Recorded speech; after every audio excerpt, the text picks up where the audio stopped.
Breaking news చూస్తున్నాం. AP సచివాలయంలోని IT విభాగంలో పోలీసులు తనిఖీలు నిర్వహించారు. ఉద్యోగుల కంప్యూటర్లు, ల్యాప్టాప్లు చెక్ చేశారు. IT wing SP Prakash, Tulluru DSP Ashok నేతృత్వంలోని తనిఖీలు జరిగాయి. ఉద్యోగుల ల్యాప్టాప్లను బయటకు తీసుకెళ్లొద్దని సూచించారు. ఐటీ వింగ్ నుంచి డేటా బయటకు వెళ్లకుండా ఉండేందుకే చర్యలు అని పోలీసులు చెబుతున్నారు.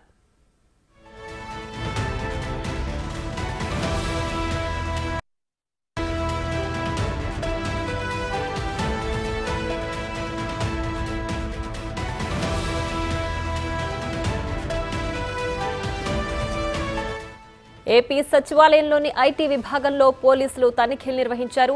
ఉద్యోగుల కంప్యూటర్లు, ల్యాప్టాప్లు చెక్ చేశారు.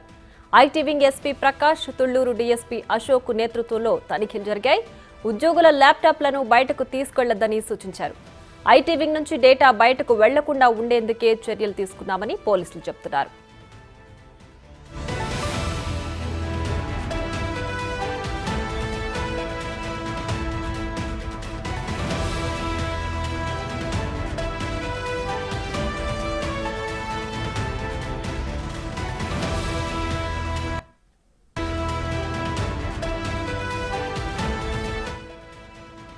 ఏపీ సచివాలయంలోని ఐటీ విభాగంలో పోలీసులు తనిఖీలు నిర్వహించారు. ఉద్యోగుల కంప్యూటర్లు, ల్యాప్టాప్లు చెక్ చేశారు. IT wing SP Prakash, Tulluru DSP Ashok నేతృత్వంలో తనిఖీలు జరిగాయి. ఉద్యోగుల ల్యాప్టాప్లను బయటకు తీసుకువెళ్లొద్దని సూచించారు. ఐటీ వింగ్ నుంచి డేటా బయటకు వెళ్లకుండా ఉండేందుకే చర్యలు తీసుకున్నామని పోలీసులు చెబుతున్నారు.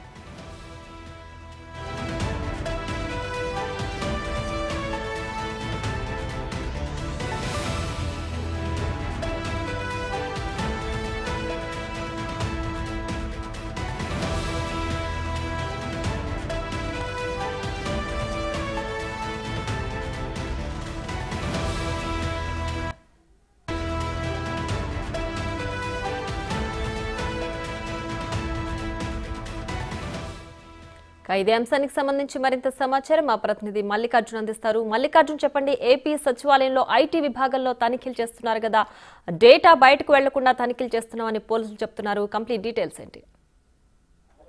ప్రియా, ఏదైతే ఉందో కూడా వైసీపీ ప్రభుత్వం 2019 మే నుంచి స్టార్ట్ అవడం జరిగింది. ఇప్పటి వరకు కూడా కొనసాగడం జరిగింది. అంటే ఈ టైం పాటు ఏదైతే వైసీపీ ప్రభుత్వం సంబంధించి ఏ నిర్ణయాలు తీసుకుంది, ప్రభుత్వానికి సంబంధించిన ఏ డాక్యుమెంట్లు ఉన్నాయి అనే విషయాలన్నింటినీ కూడా క్షుణ్ణంగా తనిఖీ చేయటం, దాంతో పాటు ఆ డేటా అనేది బయటికి పోకుండా కూడా దాని చర్యల కోసం అయితే కూడా పోలీసులు కానీ దానికి సంబంధించిన అధికారులు కూడా ఈ రోజు సచివాలయానికి రావడం జరిగింది. ఏదైతే ప్రధాన బేస్ ఏదైతే ఉందంటే దానికి సంబంధించి డేటా అనేది ఎక్కడైతే స్టోర్ చేస్తా ఉంటారో ఆ డేటాకు సంబంధించిన ఆఫీసుకు కూడా వెళ్ళడం జరిగింది. ఆ ఆఫీస్ లో ఉన్న ఎంప్లాయీస్ ఎవరైతే ఉన్నారో ఆ ఉద్యోగులందరినీ కూడా బయటికి పంపించి ఆ దగ్గర ఉన్న ఏదైతే ప్రభుత్వానికి సంబంధించిన పరికరాలు ఏవైతే ఉన్నాయో వాళ్ళ దగ్గర నుంచి కూడా హ్యాండ్ ఓవర్ చేసుకోవడం జరిగింది. ఈ డేటా అనేది డేటా అనేది డిలీట్ కాకుండా కూడా అనుమానం ఉన్న నేపథ్యంలో కూడా ఈ డేటా అనేది ఎక్కడికి పోకుండా అనేది దానికి స్టోర్ చేయడం కోసం అక్కడికి వాళ్ళు రావడం జరిగింది. అక్కడ ఉన్న ఉద్యోగస్తులు ముందు అందరినీ పంపించడం జరిగింది. ముందుగా తనిఖీలు అయితే డేటా అనేది ఉందా లేదా అనే విషయం పైన కూడా తనిఖీలు చేయడం జరిగింది. తనిఖీ చేసిన తర్వాత ఉద్యోగులందరినీ కూడా బయటికి పంపించడం జరిగింది.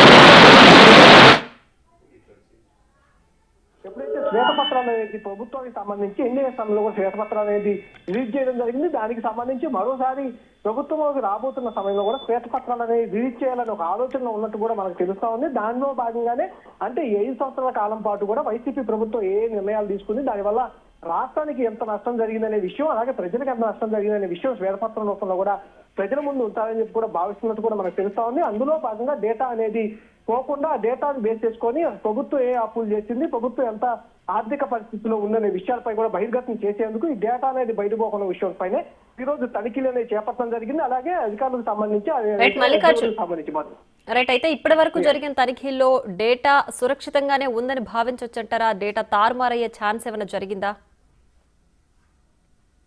అధికారులు అది డేటా అనేది తనిఖీ చేయడం అయితే చేస్తున్న పరిస్థితి కూడా కనిపిస్తా ఉంది. అది డేటా అనేది తారుమారు అయిందా లేదా అనేది వాళ్ళకైతే కొంత ఇన్ఫర్మేషన్ తీసుకున్నట్టు కూడా తెలుస్తా ఉంది. అయితే డేటా అనేది యాక్టివ్ గా ఉన్నట్టుగా కూడా వాళ్ళకు అంచనాకైతే రావడం జరిగింది. ఆ డేటా సంబంధించి పూర్తిగా అనేది అంటే తొలగించే అవకాశం లేని పరిస్థితి కావాలి కాబట్టి వాళ్ళందరి దగ్గర నుంచి కూడా ముందు అంటే మొత్తం డేటా అంటే ప్రభుత్వానికి సంబంధించిన అన్ని డేటా అంతా కూడా ఏదైతే కంట్రోల్ రూమ్ లాంటిది ఏర్పాటు చేస్తూ ఉంటారో ఆ డేటాకి సంబంధించి ఎన్ఐసి అనేది ఒకటి ఏర్పాటు చేస్తారో దాంట్లోనే ఆ డేటా అంతా కూడా స్టోర్ చేస్తూ ఉంటారో. స్టోర్ చేసిన సందర్భంగా స్టోర్ లో నుంచి బయటికి పోకుండా అంటే ఇదివరకు ఏమైతే కాగితాల రూపంలో మాన్యువల్ గా ఉండే డేటా అనేది ఇప్పుడు ఏదైతే కంప్యూటర్ రూపంలో కూడా దాన్ని స్టోర్ చేస్తూ వస్తూ ఉన్నారు. ప్రభుత్వం ఈ ఆఫీస్ అనేది ఒకటి ఏర్పాటు చేసిన తర్వాత 2016 ఆ టైంలో కూడా చంద్రబాబు ప్రభుత్వం ఈ ఆఫీస్ అనేది ఒకటి తీసుకురావడం జరిగింది. దీని ద్వారా డేటా అనేది అంటే అధికారులకు సంబంధించి ఒకరికొకరికి అధికారికి ఇదివరకు ఫైల్స్ రూపంలో ఉండే డేటా ఇప్పుడు కంప్యూటర్ రూపంలో ఆన్లైన్ రూపంలో కూడా తీసుకురావడం జరిగింది. ఆ డేటా అనేది బయటికి పోకుండా ఉద్దేశంతో ఈ రోజు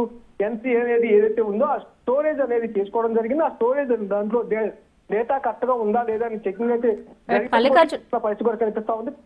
రైట్, అక్కడ ఛాంబర్ల ముందున్న నేమ్ బోర్డులు కూడా తొలగిస్తున్నట్లుగా కనిపిస్తోంది. కొత్త ప్రభుత్వానికి కావాల్సిన అన్ని ఏర్పాట్లు కూడా పకడ్బందీగా జరుగుతున్నట్లు కూడా భావించొచ్చా?